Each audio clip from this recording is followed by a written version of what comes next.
경기 북부에 사는데 강남에 제일되는 강남제일교회 이렇게 오게 돼서 영광이고 두렵습니다.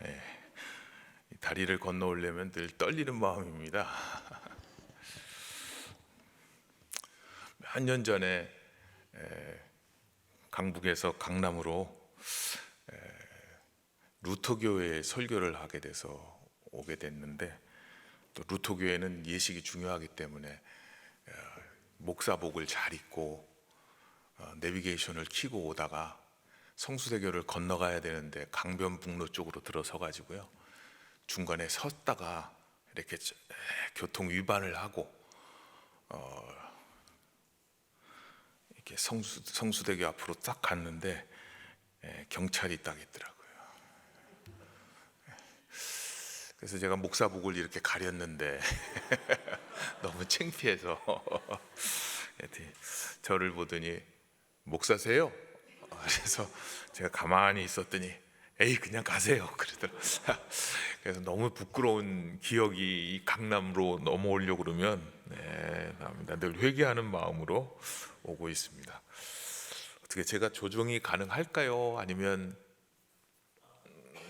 그냥 PPT를 드렸는데 따라갑니까? 그러면 켜진 걸 제가 알 수 있나요?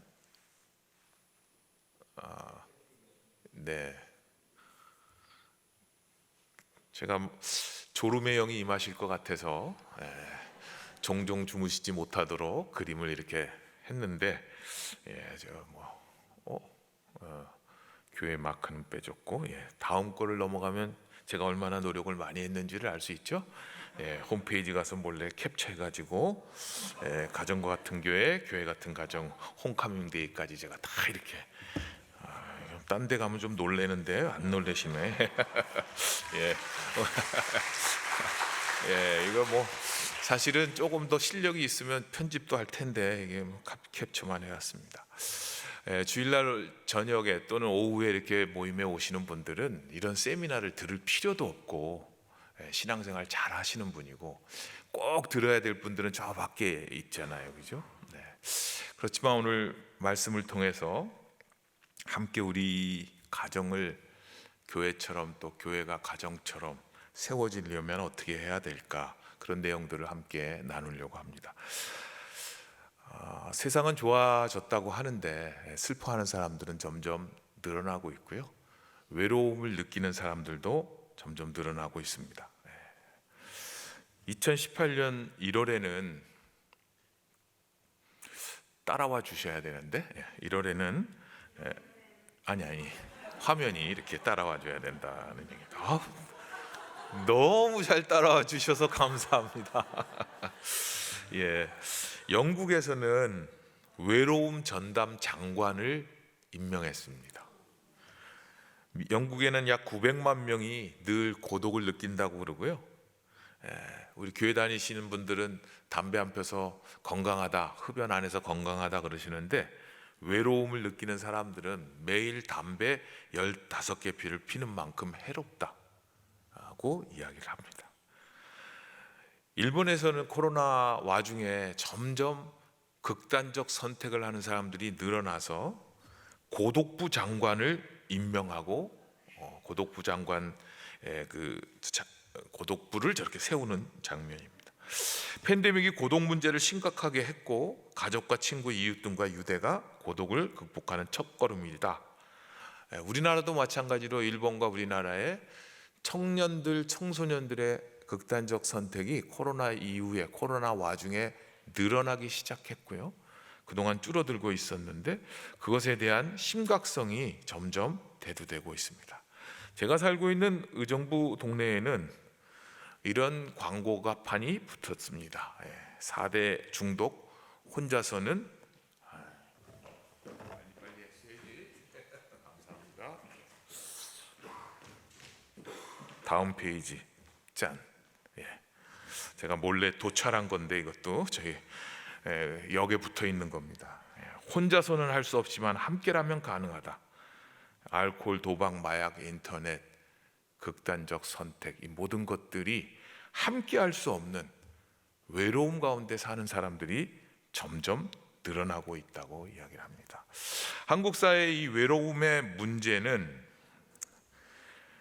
경제적 여유가 없어서 딱히 만날 사람이 없다는 느낌이 들어서 미래에 대한 희망이 없어서라고 대답한 청년들이 많고요. 59.5%가 그런 이야기를 하고 있습니다. 평신도뿐만 아니라 일반인들뿐만 아니라 기독교인, 비기독교인 모든 세대는 결코 외로움으로부터 안전하지 못하다. 그리고 외로움은 전 세대에 퍼져 있는 만연된 질병이고 외로움과 연관돼서 우울증 환자들이 자꾸 늘어나고 있습니다. 영혼의 구원은 장래에 이루어질 하늘나라만이 아니라 이 땅에서 죽음 같은 외로움의 삶으로부터의 해방이 영혼의 구원에 들어가는데, 그런 면에서 보면 목회자 가정도 매우 외로운 단계에 있습니다. 현재 보면 중고도 고단계의 외로움 지수를 보면 사람들이 일반적 외로움을 느낄 때는 다른 종교에도 많이 가고 그렇지만 외로움의 강도가 점점 세지면 세질수록 관심 있는 종교는 기독교이고 기독교에서 답을 찾으려고 합니다. 그런데 교회에 와서 실망하는 사람들이 또 있습니다. 한 통계를 보면 나는 평소 일상에서 외로움을 느낀다가 59.5%이고 실제로 청년들 가운데 점점 외로움을 느끼는 사람들이 늘어나고 있습니다. 제가 한 번은 안암동의 K모 대학 근처에서 국수를 먹고 커피를 사서 길을 건너려고 신호등에 이렇게 서 있었습니다. 그런데 갑자기 한 청년이, 큰 청년이 저한테 막 다가왔습니다. 그러더니 저에게 커피 얼마예요? 그렇게 묻는 거예요. 그래서 제가 쫄아가지고, 덩치가 큰 청년이 와서 커피 얼마예요? 그래서 제가 커피 드실라우? 제가 그랬어요. 갑자기 이북말이 나오더라고요. 그랬더니 이 청년이 저를 이렇게 보더니 제 품에 안겼어요. 아저씨, 아니 삼촌, 쪽팔려서 못 살겠어요. 저기 다니는 사람들은 다 쌍쌍인데 왜 나만 혼자일까요? 길 지나가는 저에게 제 품에 안겨서, 남자예요? 왜 밖에 있는 사람들은 다 쌍쌍인데 자기 혼자 솔로인가, 외롭다고 이야기를 해요. 제가 얼마나 목회자적으로 생기고 상담적으로 생겼으면 처음 보는 사람에게 그런 말을 했겠어요. 제가 지금도 의아해요. 왜 그 청년은 나한테 왔을까? 그렇지만 정말 말을 못하고 외로움 가운데 사는 사람들이 점점 늘어나고 있고요. 그래서 제가 만든 말인데, 외로움은 모든 세대에게 확산되고 있는 보편적 질병이다. 이거 누가 말했냐고요? 제가 말했어요. 모든 세대에게. 어린아이들도 외롭다 그러고요, 고독하다 그러고요, 어르신들 고독은 더 심각하고요. 또 요즘 많이 말하는 MZ세대라고 얘기를 하는데, MZ세대는 자기 멋대로 자기가 원하는 것을 추구하는 사람들이라고 생각을 하지만 20%가 친구가 없다고 얘기를 하고, 사무실에는 혼자 있고 대화를 나눌 사람은 없고, 평소 일상생활에 외로움 느낀다 55%, 사회 전반적으로 외로움을 느끼는 사람들이 있는 편이다가 88%에 이르고 있습니다. 한국 사회를 얘기하면서 요즘에 출산율 저하를 많이 얘기하죠. 그건 뭐 막을 수가 없는, 세계 유례가 없는 0.7명은 세계 유례가 없는 숫자지요. 1인 가구는 이미 4인 가구나 2인 가구, 3인 가구를 훨씬 뛰어넘었고 33.4% 이상. 그래서 싱글족, 나 혼자 산다, 나홀로족, 혼밥, 혼놀, 혼산, 혼행. 근데 사람들이 그런 반면에 그 외로움을, 혼자 있는 외로움을 뭘로 해결해요? 반려동물과 해결하죠. 그래서 반려동물을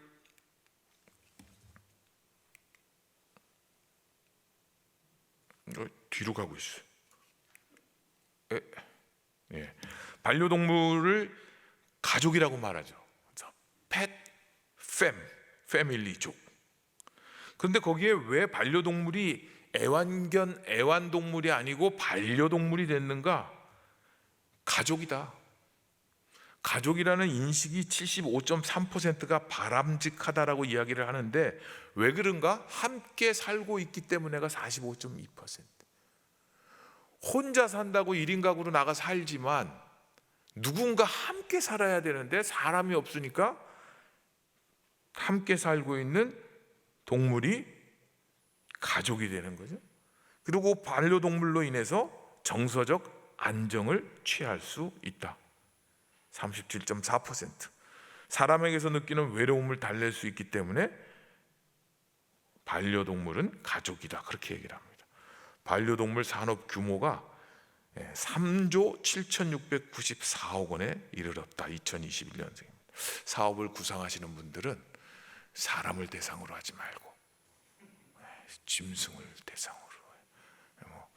최근에 길을 가다 보니까 앞차에 아이가 타고 있어가 아니잖아요. 가족이 타고 있어요. 근데 보니까 고양이하고 개하고가 딱 있더라고요. 안 놀라시는구나. 그렇게 하시죠. 그런데 사람은 이 땅을 살아가면서 생존을 하기 위해서 생존을 위한 심리적인 산소가 필요하다. 사람이 생존하기 위해서 적절한 양의 산소가 필요한 것처럼 심리적으로 생존하기 위해서 공감적 반응적인 인간 환경, 심리적 욕구에 맞추어 공감적 환경을 만들어주는 심리적인 산소 공급이 돼야 되는데, 요즘은 심폐소생을 받아야 될 사람들이 점점 늘어나고 있는 것이죠.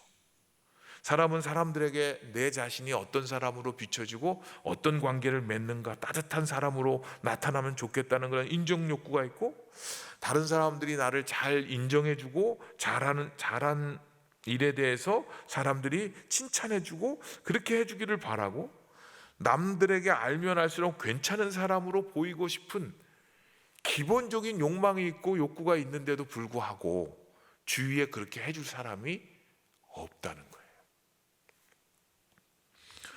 오늘 읽은 성경 말씀 로마서 12장은 우리가 한 몸에 많은 지체를 가졌으나 모든 지체가 같은 기능을 가진 것이 아니니 이와 같이 우리 많은 사람이 그리스도 안에서 한 몸이 되어 서로 지체가 되었느니라.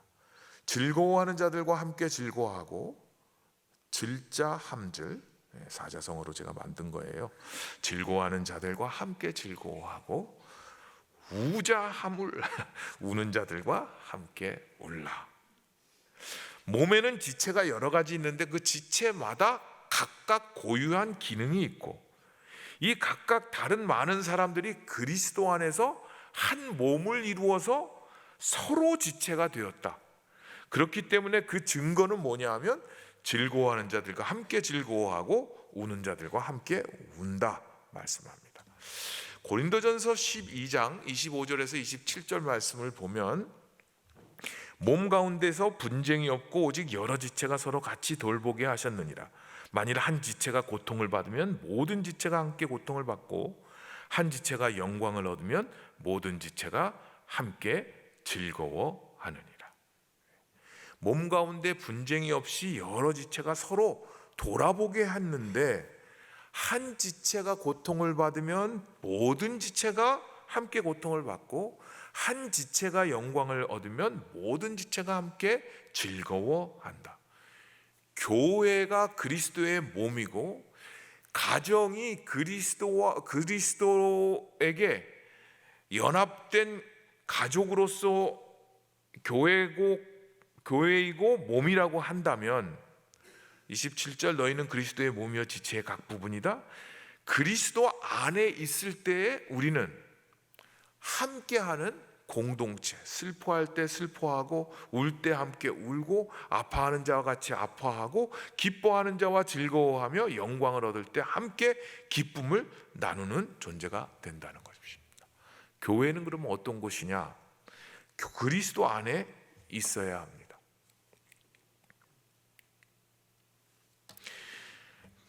밖에 나가면 많은 모임들이 있죠. 제일 짜증나는 게 단체 카톡이잖아요. 쓸데없이 아무 때나 울려요. 동창회도 또 싸워가지고 동창회가 2개가 있어요. 초등학교 동창회가. 참 어이가 없죠. 그렇죠. 마음 맞는 사람끼리 모이는 동아리가 있고요. 동창회, 동문회, 또래 모임, 향후회, 직장 모임, 카페, 블로그, 북클럽. 요즘 북클럽 많이 하죠. 다양한 모임들이 있지만 그리스도 안에서 있는 교회는 같은 고백을 하는 사람들의 모임입니다.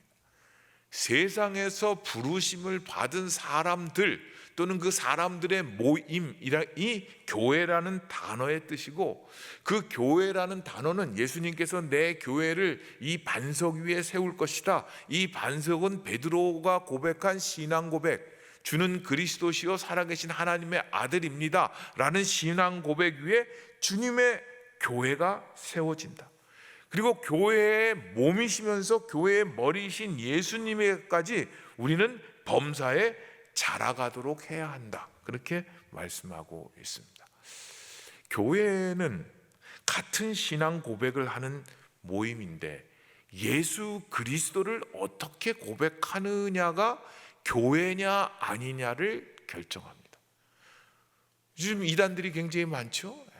얼마 전에도 전철을 탔는데, 주일날 집으로 가려고 전철을 탔는데 여성 2분이 탁 오더니 참 인상이 좋으시네요.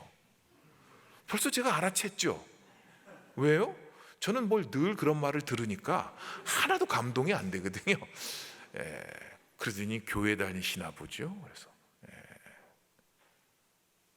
그러고선 자기네 교회에 오라는 거예요. 자기네 교주가 쓴 글을 보라는 거예요. 교주가 있는데 예수님이 아닌 다른 영향력이 있는 대표성을 가진 사람이 있고, 그리고 예수님의 말씀, 하나님의 말씀이 아닌, 성경이 아닌 다른 교제, 다른 어록이 있는 데는 다 이단입니다. 그렇죠? 오늘 우리가 교회에 모였다는 것은 예수님을 우리가 공동으로 고백하고 있느냐고.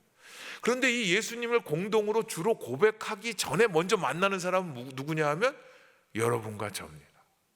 그렇죠? 그래서 목회 데이터 연구소의 연구 보고서를 보면요, 이런 말이 나옵니다. 대체로 교회를 통해서 좋은 모습을 보거나 좋은 기억이 있는 사람들이 교회에 출석하는 계기가 된다. 새신자들이 많이 줄었잖아요. 코로나 때 많은 사람들이 교회를 다니던 사람들도 떠났어요. 다시 돌아와야 되는데 새신자들이 교회를 찾는 시점은 언제냐? 인생의 어려움을 맛볼 때. 여기 보면 있죠. 76%가 삶에 어려움이 있었다. 그리고 그들이 교회에 올 때 관심을 갖는 건 뭐냐면 인생의 의미를 알고 싶고 내세에 대한 관심이 있고 하나님의 말씀이 궁금해서 교회에 오는 율이 제일 높아요. 근데 그 사람들에게 어떻게 연결이 돼서 왔는가? 그 연결은 뭘로 이야기하냐 하면 전도자와 자주 연락을 했다. 접촉이 되어지는 사람, 만남이 있는 사람, 가끔 안부를 물어보는 사람, 내 고민을 들어주고 어려운 것을 도와준 사람들을 통해서 전도가 되는 거예요. 그러면 이단들은요, 요즘에 제 딸이 그런 얘기를 하더라고요. 외로운 사람들이 많으니까 외로운 사람들 모여서 오늘 저녁 번개팅으로 밥 먹읍시다. 이렇게 해서 자기네 그 청년들 모임에 올린대요. 그래서 빨리 연락되는 사람 5사람 먹어서 밥 먹읍시다.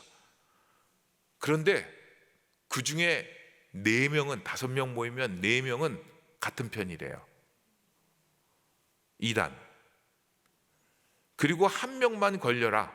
그래서 1명 들어오면 자기들은 모르는 사람처럼 하면서 그 사람을 극진히 대우해주고 섬겨주는 거예요. 목적이 이끄는 삶이죠. 잘못된 삶으로 이끌려고. 한 영혼을 넘어뜨리기 위해서도 그렇게 열심을 내는데 우리는 교회에 오는 사람을 이상한 눈으로 바라보냐. 신천지 아닌가? 신천지 출입금지. 교회에 오는 사람들에 대해서 우리가 환영하고 환대하는 게 아니라 불신의 눈으로 바라보는 경우가 많죠. 하나님의 구원은 차별이 없어요. 거기에는 헬라인이나 유대인이나 할레파나 모할레파나 야만인이나 스구디아인이나 종이나 자유인이 차별이 없다. 오직 그리스도는 만유시요 만유 안에 계시고 오직 예수님만이 천하 인간의 구원을 얻을 다른 이름을 주신 적이 없어요. 그 예수님을 고백하는 사람들이 성도이고 교회인 거죠. 근데 이 교회인 우리를 보고, 우리의 모임을 보고 교회로 오는 사람들은 개신교 새신자들의 통계에 의하면 세대와 상관없이 나가서 공격적으로 복음을 전한다고 해서 들어오는 게 아니고, 저 밑에 조그맣게 글씨를 써갖고 잘 안 보이죠? 인격적이고 신뢰할 만한 좋은 신앙인을 만나고 사회 현황과 이웃에 관심을 갖는 좋은 교회를 만나서 새신자가 되고 교회에 정착된다. 이게 현재 통계들이 나온 것입니다. 그리스도 안에 있다는 것은 그러므로 예수님에 대한 신앙 고백이 분명한 교회론을 갖고 있는 세상에서 부르심을 받은 사람들의 모임이 교회이고, 성도는 그 그리스도 안에서 한 몸이 되어 서로 지체가 된 사람들이 성도라는 거죠. 그래서 한 몸에는 많은 지체가 있습니다. 오늘 새로 오셨어요? 전도사님? 목사님? 찬양인도? 막 어떤 권사님, 집사님 막 지나가면서 찬양 너무 훌륭하셔요 막 그래. 난 찬양 안 했는데 제가 옆에 서 있다가 영광을 다 받았어요. 근데 뭐 모두 다 찬양하겠어요? 찬양 인도자가 있으면 같이 찬양하는 성도들이 있어야 되는 거지. 찬양하고 찬양하면 따라가는 사람들이 있는 거죠. 모든 지체가 각각 다른 기능을 가지고 있어요. 그리고 지체는 서로 돌봄으로 한몸된 가정과 교회를 이루고, 한몸된 가정과 교회의 증거는 무엇이냐? 즐거워하는 자들과 함께 즐거워하고 우는 자들과 함께 울고 있고, 함께 고통을 받고 함께 영광을 받고 있는가? 그 질문을 해보면 나는 한몸된 예수 그리스도 안에 있는가 없는가를 알 수가 있습니다. 제가 연구학기를 맞아서 미국에 잠시 머무르던 때가 있었습니다. 그래서 미국 교회의 유명한 명설교가 목사님 교회에 출석을 했습니다. 영어는 잘 안 들렸지만 그래도 거기 가서 앉아 있으면 그 목사님의 열정과 그 말씀의 은혜를 받곤 했습니다. 그래서 내가 여기를 끝날 때까지, 연구학기가 끝날 때까지 이 교회에 잘 다녀야지, 그리고 말씀을 잘 듣고 있었습니다. 교회에도 아주 흐뭇하게 다니고 있었는데, 어느 날 예배가 끝날 때 한 분이 나오셔서 광고를 하는 거예요. 여러분, 우리와 함께 믿음 생활하던 어떤 분이 돌아가셨습니다. 온 교인이 막 우는 거예요. 그런데 저는 눈물이 1도 안 나오는 거예요. 눈물이 1도 안 나와. 제가 완악해서일까요? 제가 요즘엔 여성 호르몬이 막 나와가지고 드라마만 봐도 눈물 나려고 그러는데 왜 제가 눈물이 안 나죠? 설교 듣는 곳이 교회가 아니거든요.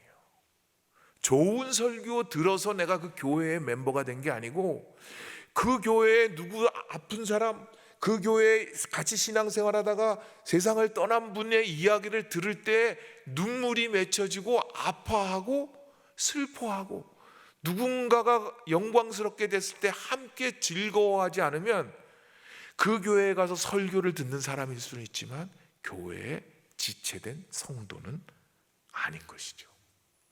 그래서 교회는 예수님 십자가 안에서 그 안에 함께 있는 지체들이죠. 다양한 지체들이 모여서 예수님의 사랑으로 그 몸을 이루어가는 거죠. 그러면 우리가 이 교회가 지금 다 문 닫게 됐다고 걱정하는 분들이 많아요. 교회가 문 닫는다고 예수 그리스도가 어디로 가시는 게 아니고, 이 세대를 통해서 계속 교회는 다른 방식으로라도 주님께서 하시죠. 그렇지만 우리 세대에 우리에게 주어진 교회, 이 교회를 우리 다음 세대에게 전달하고 우리의 자녀 세대들을 믿음 가운데서 자라나게 하려면 어떻게 해야 될까? 제가 유학 시절에 미국에 100년이 넘은 200년이 넘은 역사적인 교회를 가본 적이 있어요. 그 교회 한국 교회가 빌려서 쓰는데 한국 교회 100명이 모여서 2000명 예배당에 예배를 드려요. 근데 미국 교회는 20명 모여. 그것도 할아버지 할머니들만 20명 모여. 더 놀랬던 것은 제가 2층으로 올라가려고 그러는데 2층을 막아놓고 못 올라가게 해요. 왜냐하면 사람이 그렇게 모여본 적이 없으니까 오랫동안. 근데 올라가려고 그러는데 거미줄이 이렇게 쳐져 있더라고. 그때 제가 야, 이게 교회가 이게 뭐냐, 한국 교회는 살아있는데 라고 생각했지만 한국 교회도 이 고령화를 피할 길이 없는 거죠. 그렇지만 인구가 준다고 해서 기독교인이 줄지 않는 방법은 딱 한 가지예요. 우리 가정에서 우리의 자녀들이 부모님의 신앙의 유산을 물려받는 거. 인구가 줄어든다고 해도 기독교 가정 지금 15%, 20% 많이 보면 적게 보면 10%인데 그 기독교 가정이 자녀 세대를 복음화시키면 그 10% 유지하는 거예요. 인구수는 줄어들더라도. 뭐 우리가 그 퍼센트까지 걱정할 필요는 없지만, 그렇다면 우리가 건강한 신앙인으로 우리의 자녀들에게 또 건강한 교회를 이루어가고 다음 세대를 세워가려면 어떻게 해야 되는가? 제가 생각한 첫 번째는 노력 많이 했죠? 잠이 확 깨시죠? 마음 건강을 유지해야 돼요. 마음이 건강해야 돼요. 그래서 마음의 건강을 유지하려면 어떻게 되냐 하면 왕년으로 살면 안 돼요. 제일 싫어하는 게 꼰대라고 그러잖아요. 꼰대. 지들은 뭐 꼰대 안 될 건가, 다 꼰대지. 그래서 제가 요번에 조카한테 시비를 걸었죠. 야, 나 꼰대인데 추석 아니면 너 언제 장가 갈 거냐고 묻겠냐. 너 언제 도대체 장가 갈 생각을 갖고 있냐. 아니, 가족 모임에서 그런 거 관심 안 가지면 도대체 뭘 관심을 가지려는지 모르겠어요. 그렇지만 자녀들 데려다 놓고 옛날 얘기를 하는 거예요. 요즘에 제 기도의 제목은 하나님, 중간의 과정을 빨리 지나쳐서 결론을 말하게 해주십시오. 이게 뭔가 사건이 나오면 여기에 얽혀져 있는 모든 저의 삶의 히스토리, 역사가 생각이 나요. 그래서 오늘 밥 먹었어요 얘기하려면 나는 옛날에 뭐 먹었고 이걸 다 얘기해서 이 답이 와야 돼. 그러니까 제가 말을 하면서도 이러면 안 되는데, 이게 뭐냐면 오늘을 사는 거예요. 자, 이제 잠 깨는 영어 합니다. Yesterday is history. 어제는 역사고 Tomorrow is a mystery. 내일은 신비스러운 알 수 없는 날들이고 Today is a gift of God. 오늘은 하나님의 선물이고, 그래서 우리가 오늘이라고 말하는 것을 present, 현재 선물이라고 이야기한다. 이게 쿵푸 팬더에 나오는 이야기입니다. 현재적 사고를 하는데, 현재적 사고를 하려면 어떻게 해야 되냐면 나 중심으로 생각해도 안 되고 남만 의식해서 살아도 안 된다는 거죠. 오늘 우리가 마음을 건강하게 하기 위해서는 자녀들에게도 마찬가지인데 상대적을 우월감이나 열등감, 니 탓, 내 탓하면서 비교하는 것이 우리의 마음 건강을 해칩니다. 누구는 몇 년 만에 집사되고 나는 몇 년 만에 교수가 부교수 올라가는데 몇 년 되고, 이런 것들이 다 마음에 불편한 분들이 있어요. 또 과도한 목표와 기대를 갖고 있는 사람들이 있어요.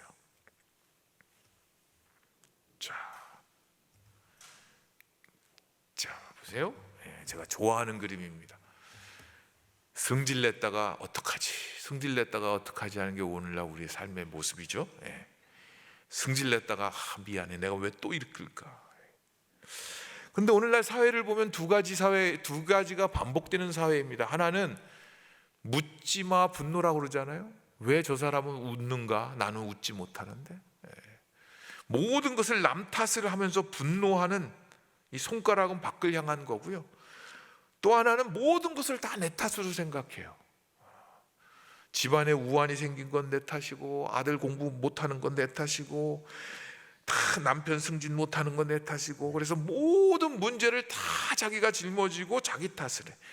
분노와 우울이 오늘날 이 사회를 이끌어가고 있는 병든 모습인데, 거기에 핵심은 뭐냐면 비교하는 것입니다. 상대방과 나를 계속해서 비교하는 거예요. 은메달과 동메달과 금메달 누가 가장 행복할까? 이번에 항저우 아시안 게임이 있었잖아요. 이 그림을 보면 금메달, 은메달, 동메달 중에 가운데가 금메달이고요. 그림상으로 이 금메달 오른쪽이 은메달이고 왼쪽이 동메달이에요. 동메달은 늘 웃어요.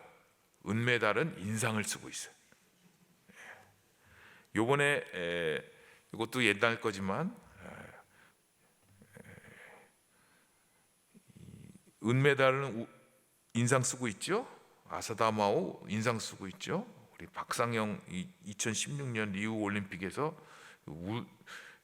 마지막에 20몇 초 동안 뒤집어져 가지고 금메달을 놓친 옆에 주황색 옷 입은 헝가리 사람인가 뭐 그렇죠. 인상 쓰고 있어요. 이번에 항저우 올림픽에서 아시안 게임에서 물론 여기 북한 사람들이죠. 사격에서. 그래서 굉장히 슬퍼하고 있어요. 여기 인도 사람들 웃고 있는데 사진이 길어서 제가 캡처를 못했는데, 항저우 탁구 단식에서 금메달 받은 중국 선수 활짝 웃고 있죠. 그 밑에 은메달 받은 일본 선수 슬퍼하고 있죠. 동메달 받은 우리 한국 삐약이 신유빈 선수 웃고 있죠. 왜 그럴까? 금메달은 뭐 당연히 금메달 받았으니까 행복감이 제일 크겠지만, 은메달은 조금만 더 잘했으면 금메달인데 아쉬움이 있을 거고, 동메달은 하마터면 하나도 못 받을 뻔했는데 받은 거죠. 오늘 우리가 행복감을 느낀다, 즐겁다, 이거는 대부분 뭐하고 연관을 자꾸 시키려고 하냐면 비교하는 거고, 비교해서 행복감이 이 주관적인 것이기 때문에 내가 가진 것들로 비교하면서 슬퍼하는 사람들이 많아요. 자, 다음엔 제 사진이 들어가 있는 그림입니다. 알프스 같죠? 이쪽에 있는 게 이제 북한산 2년 전에 1월 달에 올라간 겁니다. 거의 뭐 알프스잖아요. 그죠? 여기는 마테오른입니다. 체르맛 꽃보다 할벤가에 나왔다는. 부럽죠? 제 일평생에 한 번 가본 거고요. 다음에 가볼 기회가 없을지 몰라. 남들이 올려놓은 거, 카톡에 올려놓고 인스타그램에 올려놓고, 그래서 그걸 뭐라고 하냐면 카페인 우울증이라고 그래요.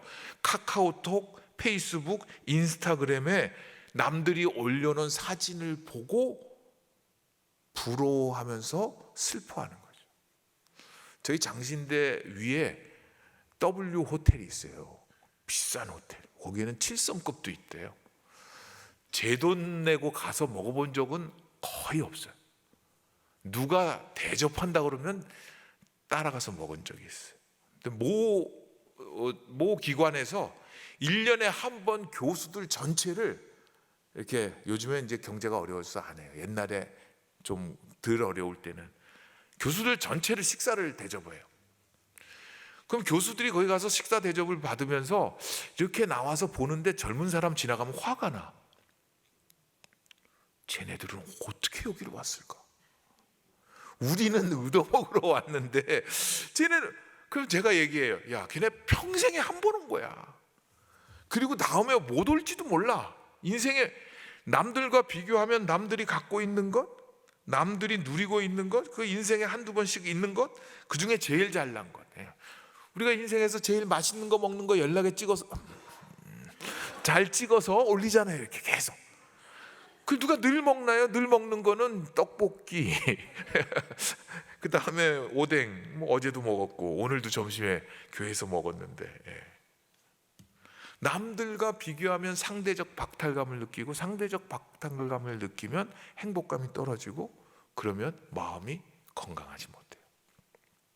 또 하나는 원하는 것이 많은 거예요. 원하는 것을 많이 가질수록 내가 갖고 있는 것이 초라해져요. 하나님께서 우리에게 주신 것 가운데 내게 주신 것, 이 행복 지수를 재는 공식은 갖기를 원하는 것과 가지고 있는 것, 원하는 것이 적을 때 가진 것이 커지고 감사할 수 있지, 원하는 것이 크면 클수록 내가 가진 것은 점점 더 초라해지고 불만족하게 돼요. 그래서 원하는 것을 채우려 하면 할수록 가진 것이 초라해진다. 원하는 것을 줄여야 된다.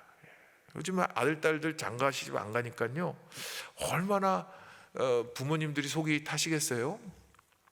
미국에 있는 친구 목사님 얘기를 들었더니 하도 시집 장가 안 가서 자기 아들, 딸한테 이렇게 얘기했대요.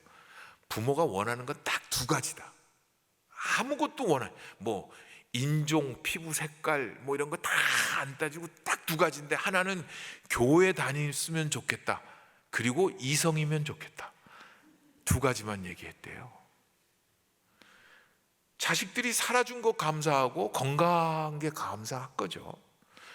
근데 거기에다가 자꾸 뭘 붙여요. 배우자감도 다 부모들이 붙여요. 그런데 그거 붙이는 거를 참 자녀들은 안 좋아하는데, 그런 자녀들 구하기도 어려워요. 요즘 얼마나 어렵습니까? 기독교인이 10%라 그러면 청년들은 결혼할 대상 믿는 사람 찾아와라 그러면 90%가 날아가는 거야. 근데 그 중에 또 남녀 비율이 안 맞아. 3대7, 2대8. 그러면 또 자기 또래에서 휙 나. 근데 남녀 비율이 안 맞는 데다가, 그러니까 남자들 몇 명 안 되죠. 그러니까 결혼을 기독교인 대상으로 해가지고 그 나이 또래에서 찾는다는 게, 기독교인으로 살아가는 것 자체가 순교적 삶으로 사는 거예요. 지금 청년들이. 그러니까 우리 청년들을 정말 귀하게 여겨야 돼요. 교회에 일꾼이 없어서 청년이 귀한 게 아니고, 믿음 생활 하기가 저희 때하고 너무나 다르기 때문에 격려하고 위로해 줘야 되는 거예요. 그래서 이거는 이렇게 넘어가겠습니다. 청년들 얘기는 이제 좀 더 넘어가고요. 그러면 나는 건강한가? 정신건강 질문이 있어요. 여러분 아프시고 혹시 치매기가 있으시면 꼭 이런 질문을 합니다. 자, 어머님 이름이 뭐예요? 물어봅니다. 꼭 물어봐요. 그 다음에 어머님 여기가 어디예요? 물어봐요. 여기가 어디예요? 이 사람 누구예요? 여기가 어디예요? 이거 물어봐요. 지금 대통령이 누구예요? 지금이 몇 년도예요? 세 가지를 꼭 물어요. 간편 정신건강 진단법입니다. 내가 누구인가? 인간의 정체성, 오늘을 살고 있는가? 시간, 사건, 연도, 지금 여기가 어디인가? 공간 파악 능력, 시간, 공간, 인간. 이 간자에는 사이간자 저기 딱 들어가 있잖아요. 사이간자. 예. 이거 노력 많이 한 거예요. 이렇게 문에 문이 있고 거기에 날일자가 있잖아요. 날마다의 삶 가운데 이 사이, 문 사이로 사람과 사람 사이, 장소와 장소 사이, 시간과 시간 사이, 우리가 살고 있는 삶 가운데 이 틈새 가운데 현재를 내가 인식하고 있느냐, 내가 공간을 살고 있는 이 공간을 확장하고 있는가, 사람들을 알아보고 나누고 있는가. 그 세 가지 질문이 가장 핵심적인 질문이고, 우리는 그리스도 안에서의 정체성, 그리스도 안에서 예수 그리스도를 믿는 주로 고백하는 성도이고, 하나님의 명령과 말씀에 따라서 이전 것은 지나갔으니 보라 새 것이 되었다, 그러므로 오늘이라고 하는 이 날 동안에 주님을 섬기고 살라고 하는 명령을 받은 사람들이고, 그리고 우리를, 그리스도께서 우리를 섬긴 것 같이 우리도 남들을 섬기도록 하는 삶, 그것을 우리에게 요구하고 계십니다. 그러므로 우리 삶에 닥쳐진 일들을 바라보면서 너무 슬픈 생각을 해서는 안 돼요. 우리에게 일어난 일들이 쉬운 일이 하나도 없죠. 여호와의 말씀이니라 너희를 향한 나의 생각을 내가 하나니 평안이요 재앙이 아니니라 너희에게 미래와 희망을 주는 것이다. 그러면 뭐라고 해야 돼요? 아멘. 아멘 해야 돼요. 너희가 내게 부르짖으면 내게 와서 기도하면 내가 너희들의 기도를 들을 것이요 너희가 온 마음으로 나를 구하면 나를 찾을 것이요 나를 만나리라. 아멘. 우리의 삶에 그렇게 쉬운 일은 별로 없어요. 오늘 여기 오는 것도 그렇게 쉽지 않았어요. 시간 맞추느라고 이 분당 수소 뭐 고속도로 타려는데 거기가 늘 정체 구간이잖아요. 그걸 기다려야 돼. 그러면 또 기도를 해야 돼. 늦지 않게 해주소서. 날마다의 삶 가운데 길을 건너고 집안에서 일어나는 일들 보고 그러면 우리의 삶에 정말 재앙이 왜 이렇게 많은가, 어려운 일들이 많은가. 그렇지만 하나님은 우리를 향한 하나님의 생각을 하나님께서 아시는데 평안이다. 너희에게 미래와 희망을 주는 것이다. 이것이 하나님의 말씀이다. 그렇게 말씀하는 거예요. 하나님의 약속은 얼마든지 그리스도 안에서 이해가 되나니, 그러므로 우리가 그리스도 안에서 입으로 아멘함으로 하나님께 영광을 돌리게 되느니라. 하나님의 말씀이 주어질 때 우리가 아멘해야 되고, 하나님 앞에 부르짖을 때 하나님께서 들으신다는 것을 우리가 기억해야 합니다. 그렇다면 이제 시간이 이제 졸리실 텐데 조금 빨리 가겠습니다. 제가 너무 많이 준비를 했어요. 한몸된 교회와 가정을 이루어 가려면 어떻게 해야 되는가? 교회는 위로의 공동체가 돼야 됩니다. 오래전에 미래의 충격이라는 책을 쓴 미래학자였던 엘빈 토플러는 가족이란 어떤 곳이냐? 가족은 거대한 충격 흡수 장치로 세상에서 멍들고 매맞고 가족 구성원 개인이 세상과 싸우다가 돌아오는 것이다. 그래서 점점 더 예측할 수 없는 유동성으로 가득 찬 환경 가운데서 가장 안정된 장소가 가족이고 가정이다. 그렇게 이야기를 했습니다. 근데 오늘날 거꾸로예요. 가정에서 각종 범죄들이 일어나고요. 그래서 가정을 떠나서 혼자 살겠다고 가는 거죠. 그런데 하나님께서 가정을 만드실 때 돕는 배필을 지으리라 말씀하셨는데, 그 돕는 배필, 사람이 혼자 사는 것이 좋지 아니하니 내가 그를 위하여 돕는 배필을 지으리라. 이 돕는 배필이란 단어의 뜻은 군대 용어로 싸움을 싸우다가 지쳐서 지고 있을 때에 도착해서 한편으로 도와주는 응원군, 응원하다의 뜻이 있어요.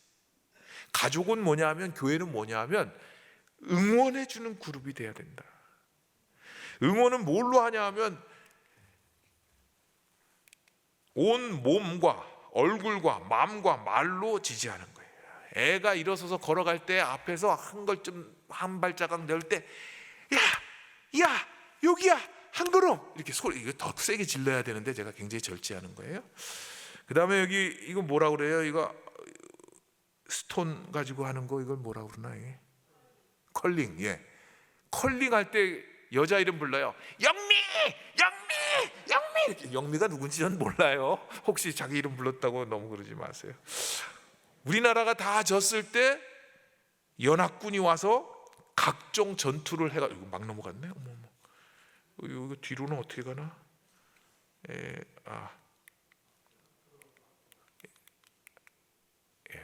넘어가겠습니다만. 아유, 안 되는데. 요거 같다. 됐어요. 다음 페이지. 됐죠? 얼마 전에 끝난 킹더랜드라는 영화가 있었어요. 드라마가 있었어요. 그 잘 웃는 여자친구하고 사귀는 건데, 영상 작가가 찍으라고, 웃으면서 찍으라고 그러니까 저렇게 인상을 딱 썼어요.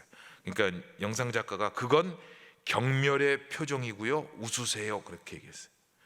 그런데 학문적인 책들을 보면 나오는데요, 경멸의 표정은 인류 공통적이래요.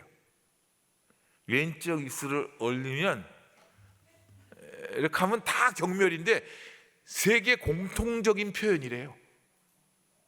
응원한다는 것은 눈으로, 입으로, 말로, 손바닥으로 지지해 주는 거예요. 우리 홍씨 가운데 홍명보라는 유명한 사람이 있어요. 이 사람 표정이 똑같아. 기쁨, 슬픔, 짜증, 분노, 갈망, 당황. 4강에서 페널티킥 집어넣은 거 그때 한 번 웃고는 한 번도 웃지 않아요. 이 사람. 우리 신유빈이 얼마나 잘 웃고 애들이 얼마나 잘 웃어요. 응원한다는 건 뭐냐면 얼굴을 보면 알아요. 엄마 아빠가 나를 응원해 주고 있는지 안 응원해 주고 있는지. 근데 말로 해야 되는 거죠. 말로도 해야죠. 말 한마디 한마디가 선물이 되게 하라. 에베소서 4장 29절 말씀. 여러분의 말하는 습관을 살피십시오. 여러분의 입에서 불쾌하고 더러운 말이 나오지 않게 하십시오. 도움이 되는 말만 하고 여러분의 말 한마디 한마디가 선물이 되게 하십시오. 위로의 공동체는 서로 응원해주는 공동체입니다. 서로 돌봄의 공동체가 돼야 되는데, 돌봄의 공동체는 환대하는 것입니다. 글자가 막 깨졌어요. 글자가 크고 많아서 좀 그렇죠? 그냥 들으시면 됩니다. 정성껏 환대하라. 메시지 성경 로마서 12장 11절에 13절 오늘 읽은 본문 말씀 뒷부분에 가보면 지체와 나가 떨어지지 않도록 하십시오. 늘 힘과 열정이 가득한 사람이 되십시오. 언제든 기쁘게 주님을 섬길 준비를 갖춘 종이 되십시오. 힘든 시기에도 주저앉지 마십시오. 그럴수록 더욱 열심히 기도하십시오. 도움이 필요한 그리스도인들을 도우십시오. 정성껏 환대하십시오. 하나님의 영광을 위해 서로를 두 팔 벌려 받아들이십시오. 환대하십시오. 로마서 15장 4절에서 7절 말씀에 나오는 말씀입니다. 교회에서 환대해야 돼. 어린 생명들 환대해야 돼. 집에서도 환대해야 돼요. 이 환대한다는 것은 상대방을 내가 사랑하고 있고 당신이 내 삶으로 들어오는 것을 나는 적극적으로 환영한다는 표시. 집에 아이를 키우시는 분들은 집에 들어가면 아이들이 다녀오셨어요? 인사를 잘 하나요? 제가 한참 이제 애들을 키울 때, 저희 아이들을 키울 때 제가 들어가면 아드님께서는 꼭 게임을 하고 계셔요. 그러면 제가 물어보죠. 아유, 또 게임 하셔요? 그러면 네, 시작한 지 15분 됐어요. 늘 그렇게 얘기해요. 그리고 들어가서 보면 따님께서는 축구를 또 연구하고 계셔요. TV를 보고 계신데 또 TV 보셔요. 그 물어볼 필요가 없어요. TV 안수해 보면 다 알거든요. 이게 몇 분짜리인지. 환영을 안 해줘요. 자기들 거를 하고 있어요. 아빠가 나간다 그러면 나가시냐고 다녀오시라고 인사를 안 해요. 왜 그런지 아세요? 환대를 받아본 적이 없기 때문이에요. 그래서 제가 어느 날 깨달았어요. 이렇게 살아갖고는 안 되겠구나. 그래서 애들이 나갈 때, 지금까지 합니다. 한 15년, 거의 20년, 지금 20년 이상을 그렇게 했는데요. 애들이 나가면 애들보다 먼저 뛰어나가죠, 제가. 들어가서 문 열고, 그 다음에 아파트 문 열고, 10층에서 누르고, 그 다음에 엘리베이터 타면 딱 공수하고 다녀오십시오. 그 다음에 빨리 들어와서 창문 열고, 전철 타러 가는 창문에서 사랑해, 다녀와.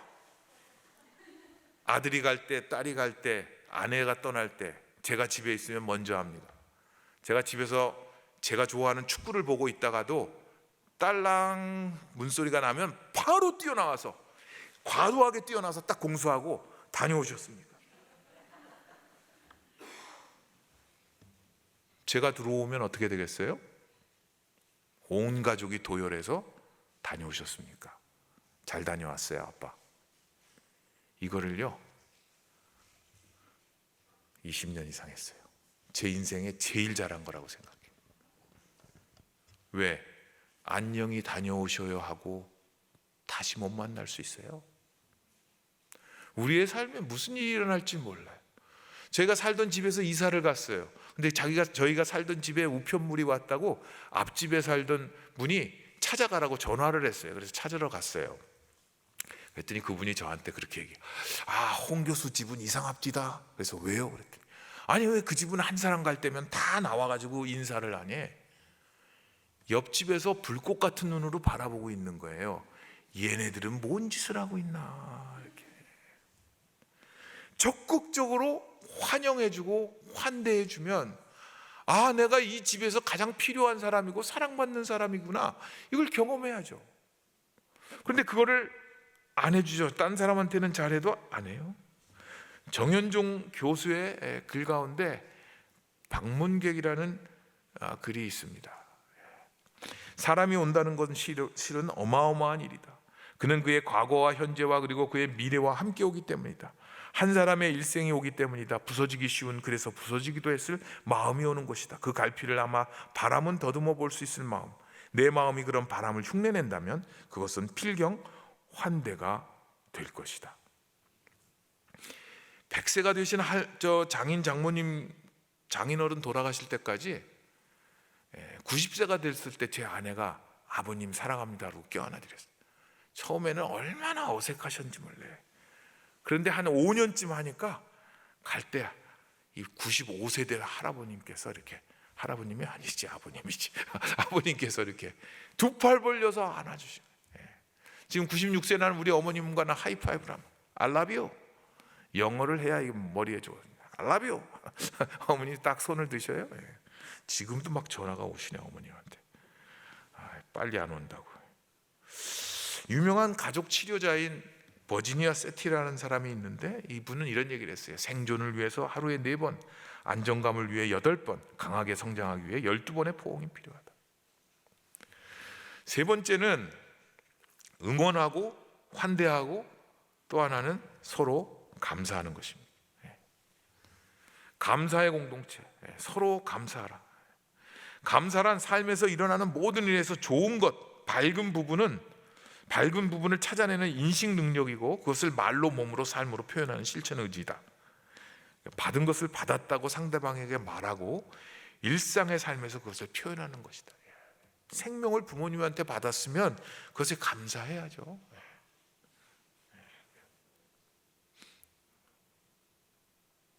그래서 제 생일에 어머님 찾아가서 절을 했습니다. 어머님 낳아주셔서 감사합니다. 어머님이 낳아주셔서 제가 이렇게 자라가지고 이 아이들이 이렇게 커서 시집장가를 가려고 하고 있습니다. 받은 것을 받았다고 상대방에게 말하고 일상의 삶에서 그것을 표현하는 것입니다. 여러분들이 저를 별로 우습게 보시지만 제가 이런 사람입니다. 감사송이라는 우리 기독교 노래 가운데 제 제자가 쓴 감사송이라는 작곡한 노래가 있어요. 인터넷 가서 유튜브 감사송 치면 무지하게 많이 뜹니다. 작곡이 거기 홍인종이라고 딱 돼 있잖아요. 작사, 작곡은 제 제자인데 제가 한 말이에요. 글에 쓴 거를 가지고 영감을 얻어서 이 작곡을 했다 그러는데, 그래서 감사, 그래도 감사, 그러므로 감사, 그러나 감사. 한 번도 못 들어보신 표정이네요. 그래도 감사, 그러니까 감사. 아시는 분 딱 한 분 있어요. 그래서 감사한다. 공동체는 서로를 향하여서 응원해 주는 공동체. 집에서, 교회에서, 자녀들을 향해서 서로를 향해서 지지해 주고 서로를 향해서 환대해 주는 공동체. 서로에게 감사하는 공동체인 거죠. 시간이 많이 가서 이제 말씀을 좀 마쳐야 되겠습니다. 우리는 하나님의 위대한 작품이다. 에베소서 2장 10절에 보면 우리는 그가 만드신 바라 그리스도 예수 안에서 선한 일을 위하여 지으심을 받은 자니 이 일은 하나님이 전에 예비하사 우리로 그 가운데서 행하게 하려 하심이라. 하나님께서 우리를 만드셨다. 그것을 공동 번역은 이렇게 번역했습니다. 우리는 하나님의 작품입니다. 곧 하나님께서 미리 마련하신 대로 선한 생활을 하도록 그리스도 예수를 통해서 창조하신 작품입니다. 자녀들을 바라볼 때, 남편을 바라볼 때, 아내를 바라볼 때, 부모님을 바라볼 때 하나님의 작품으로 바라보면서 그리스도 예수 안에서 선한 일을 위해서 목적을 가지고 만들어진 존재임을 봐야 될 것입니다. 또한 가족 부부는 그리스도 안에서 하나님의 위대한 한몸 공동체, 하나님의 작품입니다. 마태복음 19장 4절 6절을 보면 그 둘이 한 몸이 될지라 하신 것을 읽지 못하였느냐? 그러나 이제 둘이 아니요 한 몸이니 그러므로 하나님이 짝지어 주신 것을 사람이 나누지 못할지니라. 메시지 성경은 이렇게 번역했습니다. 예수께서 대답하셨다. 너희는 창조주께서 본래 남자와 여자를 서로를 위해 지어주신 것을 성경에서 읽어보지 못했느냐? 그러므로 남자는 부모를 떠나 아내와 굳게 맺어져 한 몸이 된다. 더 이상 둘이 아니라 한 몸이다. 남자와 여자의 이 유기적인 연합은 하나님께서 창조하신 것이다. 그러니 누구도 그 둘을 갈라놓아서 그분의 작품을 모독해서는 안 된다. 결혼도 하나님의 위대한 작품이라는 거예요. 하나님의 작품과 하나님의 작품이 만나서 그리스도 안에서 하나님의 위대한 일, 선한 일을 위해서 결혼을 이루고 자녀를 낳고 하나님의 그리스도 안에서 하나님 예수 그리스도의 몸된 교회를 만들어 간다는 것이죠. 그러면 성도를 조금 더 쉽게 표현하면 어떻게 표현할 수 있을까? 빌리 그레이엄 목사님의 아내이신 루스벨 그레이엄 사모님께서 사모님 묘비입니다. 이 묘비에 오를 의자 쓰고 영어로 썼는데요. 그분이 이런 말을 했어요. 성도란 누구냐? 예수 그리스도를 믿기 쉽게 만드는 사람이다. 오늘날 교회가 예수님을 믿기 어렵게 만들고, 목사가 예수님을 믿기 어렵게 만들고, 부모가 자녀들에게 예수님을 믿기 어렵게 만든다면 예수님을 제대로 믿고 있는가에 대한 질문을 던져야 됩니다.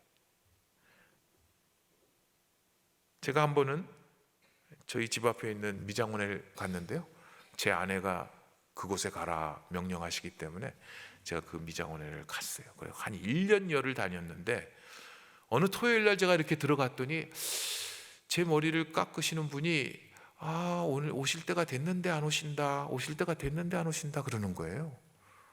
그래서 그 오신다는 분이 누구예요? 그랬더니 토요일 날 4시에서 5시쯤 되면 늘 오시는 이쁜이 할머니가 계시대요. 주일날 교회 가시겠다고 오신다는 거예요. 그래서 내가 그렇게 훌륭한 분이 계시냐고, 그런 분이 계시면 한번 인터뷰를 해봐야 되겠다고 그랬더니 저를 이렇게 척 쳐다보더니 교회 다니세요? 그런 거예요. 그래서 나도 토요일이라 그랬더니 에이 다니셔도 천주교인 같으신데.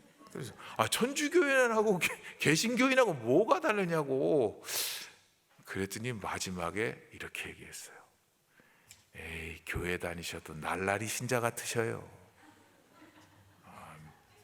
그래서 승질이 나가지고 나도 목사다, 난 목사다, 1년 반 동안 숨기고 다녔거든요.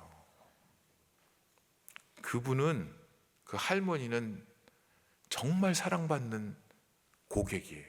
그 할머니가 오시기를 기대하고 있고, 그 할머니가 오시면 분위기가 완전히 웃음꽃이 피운대. 별명이 이쁜이 할머니예요. 주일날 주님 만나러 가시기 때문에 머리를 예쁘게 단장해야 된다고 말씀. 그런 분들이 예수님을 일상생활에서 믿기 쉽게 만드는 거예요. 1년이 지난 후에 그 아들을 그 미용실에서 만났어요. 제가 물었어요. 어머니 권사님이시죠? 네, 권사님. 어느 우리 교단교회 다니신. 얼마나 감사한지. 예수님을 믿기 쉽게 하려면 어떻게 해야 되는가? 제가 인터넷에 요즘에는 AI가 다 대답해 주잖아요. 챗 GPT라고요. 챗 GPT에다가 물어봤어요. 예수님을 믿기 쉽게 만드는 사람은 어떻게 해야 됩니까? 그랬더니 인터넷이 답을 해줬어요. 예수님을 믿기 쉽게 만드는 사람이라는 문구는 특정한 의미로 받아들이기 어려울 수 있다. 그렇지만 몇 가지 방법과 원칙이 있다. 사랑과 배려, 가르침과 이야기, 온전한 예절과 도덕성, 기도와 영적 실천, 커뮤니티와 교회 활동. 인터넷이 다 답을 줘요. 우리는 그리스도 안에서 예수님 때문에 선한 일을 위하여 부름을 받은 그리스도의 지체들인데, 그 그리스도의 지체들이 서로 응원하고 돌아보고 위로하고 서로 돌보고 환영하고 환대하고 서로 감사하면서 교회와 가정이 하나가 돼서 다음 세대를 품어야 된다는 것이죠. 그거를 뭐라고 표현했냐면 이렇게 표현했어요. 교회와 가정은 한 몸 된 샴 쌍둥이다. 몸이 붙어서 태어난 쌍둥이를 샴 쌍둥이라고 표현해요. 이 샴이라는 사람은, 샴 쌍둥이라는 용어는 이 타일랜드에 샴이라는 곳에서 태어난 이 두 분이 팔이 붙어 있잖아요. 예, 샴 쌍둥이에요. 다음에 보면 이렇게 몸이 붙어서 태어나는 사람들이 있어요. 교회는, 한 몸 된 교회와 가정은 마치 이 샴 쌍둥이와 같아서 교회와 이 생명을 분리시키려고 수술을 하면 둘 다 생명을 잃어요.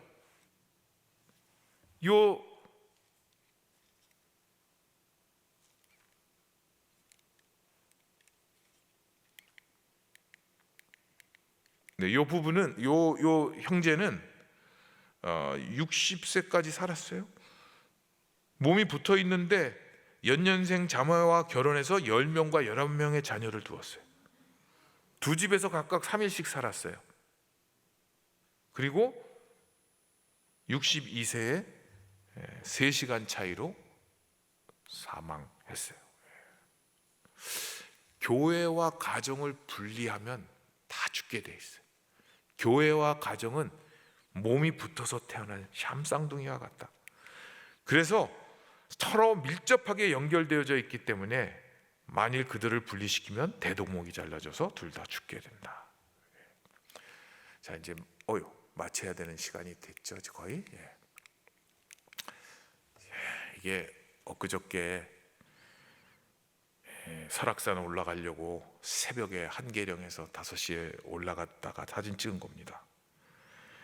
저 왼쪽에 있는 건요, 부끄럽지만 43년 전 대학생 때 제가 대청봉 오른 이후로 40여 년 만에 굳게 마음 먹고 두 번째 시도해서 가는 거예요. 그런데 5시에 산을 오르는데 5시 반에 전화가 왔어요.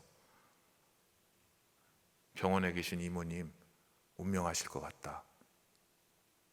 빨리 돌아왔으면 좋겠다.